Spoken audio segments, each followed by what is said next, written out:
Welcome, friends! Thanks so much for joining us here on the Magical Mouse Network.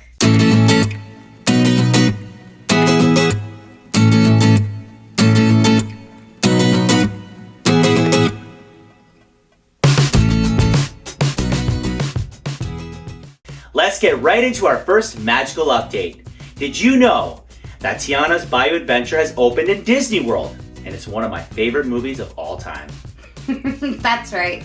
Tiana's Bayou Adventure has officially opened for all guests at Walt Disney World. Now, this is located in the Magic Kingdom, and you can only get on this ride if you join the virtual queue and get a boarding pass or purchase an individual lightning lane. Now, the individual lightning lanes have been selling out, so you know that it's a very sought-after, popular ride. Mickey's Not So Scary Halloween is officially on sale, and on Halloween, it's sold out. That's right. I mean, I'm not really that surprised because what better way to spend your Halloween evening than trick-or-treating at the Magic Kingdom, getting dressed up, watching the stage shows, the parades. It's the place to be. And it's spooky. Speaking of events at Walt Disney World, they recently announced it is halfway to the holidays. That means that they've announced the dates for Mickey's Very Merry Christmas Party, as well as Jollywood Nights, which is coming back to Hollywood Studios. And one of my favorite parts of the Christmas party is the artificial snow that falls down on Main Street, USA. Yeah, a lot of people really, they talk about that a lot with the fake snow. And it's kind of funny because we live in Canada, not that like the area we live in, we don't get a ton of snow, but when we do, we're kind of angry about it. But at Disney, we like it. It's acceptable. Because you can still wear a t-shirt and some shorts while it's snowing on you. Yeah, and it's Disney. And guess what, Disney fans? There's an update for Genie Plus. That's right. So just as a lot of people were getting used to the Genie Plus system, Disney comes and says, no, we're getting rid of it. So there is going to be a new system that's introduced, and what's pretty cool about this is that they are listening to the Disney fans. We're going to get to pre-select our rides. We're going to go over all of that in a future episode, so stay tuned. Next up, we are going to go over 3 of our top recommended products that you should pack for the Disney parks.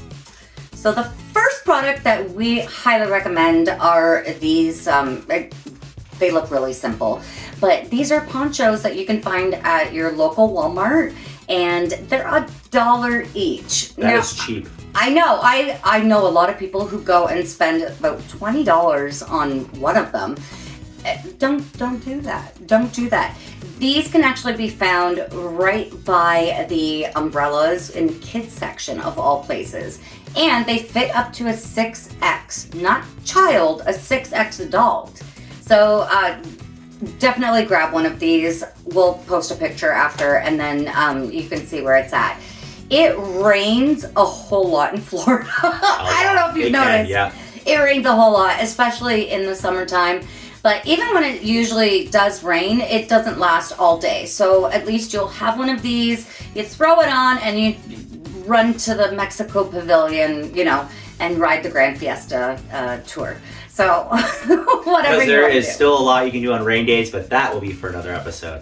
Our second recommended product is a fan, and I'm going to tell you why. It can be so hot in Florida, like unbelievably hot. No, it gets really... You can do a neck fan. There's fans where you can have spray water on yourself to keep cool out there. But I recommend this as a product that you should have in your travel bag when you're at the Disney parks. Yeah, any kind of a personal fan. It doesn't have to be this one specifically, but you need to have something. Luckily, there are a lot of ride queues that are indoors, so you don't have to worry about it. You're in the air conditioning, but a lot of times you're not in the AC, so this is so helpful. I see a lot of people that are using them, and kudos, because again, sometimes it's like 100 degrees. And I recommend Amazon to get a good deal. Yeah, these were $20. something like that. You don't have to spend a whole lot, but things like this are gonna just help you out when you're in the heat.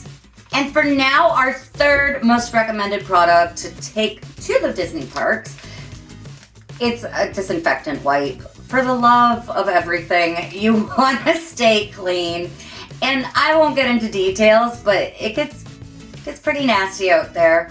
What's great about carrying these around is that you don't have to worry after you've been on a ride or if you've been touching an elevator, button, anything like that. There are germs everywhere, let's be real. Don't come home from your vacation sick.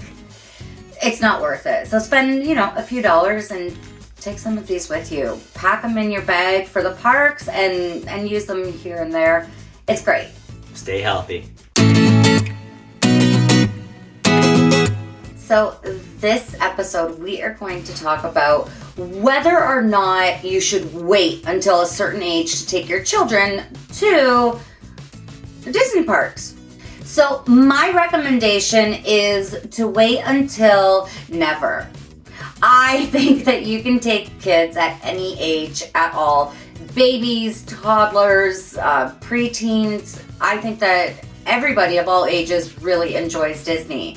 Absolutely, because there's so much you can do from infants and up at the hotels, parks, restaurants, you name it. So to me, I would even take an infant. We actually took our son when he was a toddler and he was teething. That part was not fun. But we still had fun, and we found ways to create a wonderful adventure with our family at Walt Disney World. Absolutely. And then we took him like 6 months later, and then 6 months after that. The really cool thing, I think, is that it's different for them at every stage. And then it's different for us seeing it through their eyes. So it's like a new experience every single time. Be sure to subscribe to our channel and follow our video content. We have so much awesomeness coming up, including live discussions for anybody who loves all things Disney. We're gonna have giveaways. We're gonna talk about trips that are coming up. We're going to take you along for the ride.